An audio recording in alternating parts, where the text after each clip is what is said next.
大家好，我是黑手。今天我要教你用先、在、然后、最后说说看你今天做了什么。你可能已经学了一点中文，你会说很多句子，可是说到今天要做什么的时候，你会说我今天吃早餐，然后我去打篮球，然后我去图书馆，然后是很好的连接词，但是如果用的太多，就会让你的句子太重复。好，所以我们今天就来学学这4个词吧。第一个是先。今天如果你做了很多事，你要说第一件事情的时候，你要先说先。好，今天我先出门。今天我先出门。今天我先去公园。第二个是在。今天你说你先去公园，你想要说第二件事的时候，你会说在。我先去公园走一走，再去书店。我先去公园走一走，再去书店看书。第三个是然后。然后很常用，你可以用在下一件事。所以我们前面说了，我先去公园走一走，再去书店看书，然后我去咖啡店。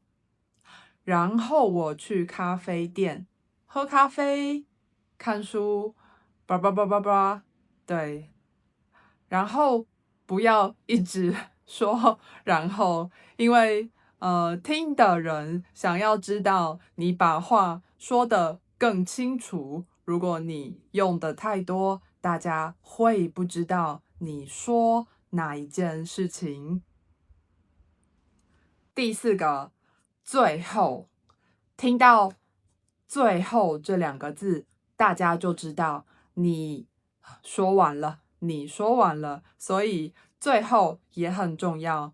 你要说我先去公园走一走，再去书店看书，然后我去咖啡厅喝咖啡，最后我回家。这样是一个非常完整、非常好听的中文。好，那我们来练习一次。我给你看我今天去了哪里，然后你要练习说说看。今天我先出门，我再去书店看了一些书，然后我去咖啡店喝咖啡，最后我回家。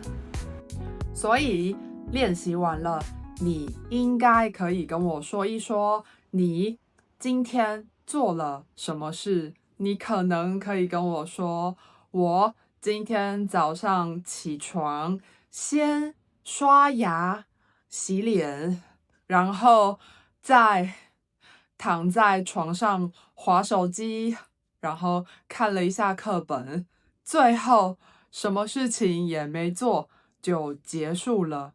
还是你有别的事情要跟我分享呢？如果你喜欢这支影片，请你可以留言告诉我，我们下次会介绍别的有趣的主题。那我们下一次见喽，拜拜。